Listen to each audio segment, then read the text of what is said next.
तो hey guys, welcome back to my new video guys. तो आज हम लोग बात करने वाले हैं कॉपर धातु का निष्कर्षण, यानी कि ये चैप्टर नंबर 3 आपका है धातु तथा अधातु। इसमें है कॉपर धातु का निष्कर्षण। भाई क्या है, आइए समझते हैं कॉपर धातु का निष्कर्षण। आ जाइए फटाफट भाई।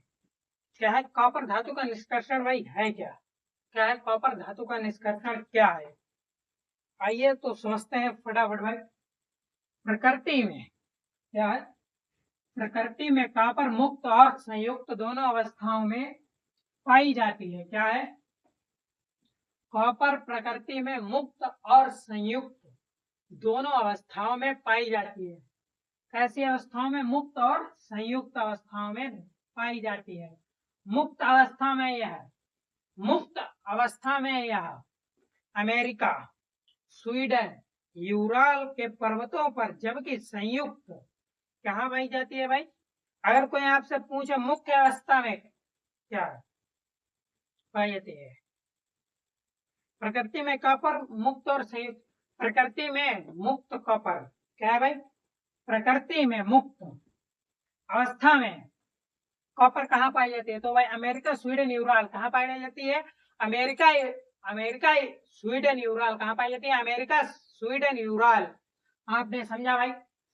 अगर कोई पूछे मुक्त अवस्था में कॉपर कहाँ पाई जाती है, प्रकृति में कॉपर मुक्त अवस्था में कहाँ पाई जाती है? तो भाई अमेरिका, स्वीडन, यूराल के पर्वतों पर, जबकि क्या है, अमेरिका, स्वीडन, यूराल के पर्वतों पर पाई जाती है। आपने समझा भाई। जबकि संयुक्त अवस्था में निम्न खनिज अयस्कों के रूप में पाई जाती है। क्या भाई, बल्कि संयुक्त जो है ये किसके रूप में पाई जाती है? यह अयस्कों के रूप में पाई जाती है। भाई किन अयस्कों के रूप में पाई जाती है? Copper pyrite. भाई किसके रूप में पाई जाती है? इन चार अयस्कों के रूप में पाई जाती है, जिसे पहला है भाई कॉपर पाइराइट। क्या है? Copper pyrite. कॉपर पाइराइट को हम लिखते हैं CuFeS2 भाई। ठीक है भाई, ये सूत्र कॉपर साइराइट का, कॉपर पाइराइट का ये रासायनिक सूत्र हो गया।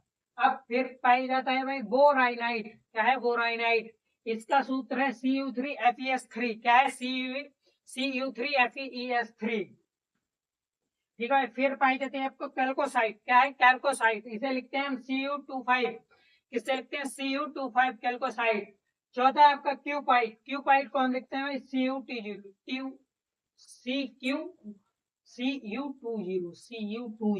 किससे लिखते हैं भाई? Cu20। आपने समझा भाई। कॉपर पाइराइट, बोराइनाइट, फिर आपका कैल्कोसाइट और फिर आपका क्यूपाइट। इस चार अयस्कों में पाया जाता है ये संयुक्त अवस्था में। संयुक्त अवस्था में ये चार है भाई, जिसे कॉपर पाइराइट, बोराइनाइट, कैल्कोसाइट और क्यूपाइट। यह है क्यूपाइट।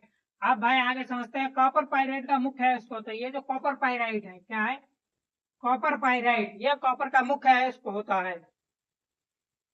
भाई कॉपर पाइराइट के नहीं, ये जो है कॉपर पाइराइट मुख्य अयस्क होता है। किसका भाई? इन सब में अयस्कों में कॉपर पाइराइट मुख्य अयस्क होता है, जिसमें कॉपर धातु का निम्न पदों से पूरा होता है। क्या है भाई? जिसमें कॉपर धातु का मुख्य अयस्क होता है। भाई आपने समझा। आगे है आपके, जिससे भाई क्या किया, निष्कर्षण निम्न पूरा किया जाता है। भाई जिसमें कॉपर धातु का निष्कर्षण निम्न पदों में पूरा किया जाता है। किन पदों में पूरा किया जाता है भाई? समझिए। फेन प्लवन विधि, फेन प्लवन विधि।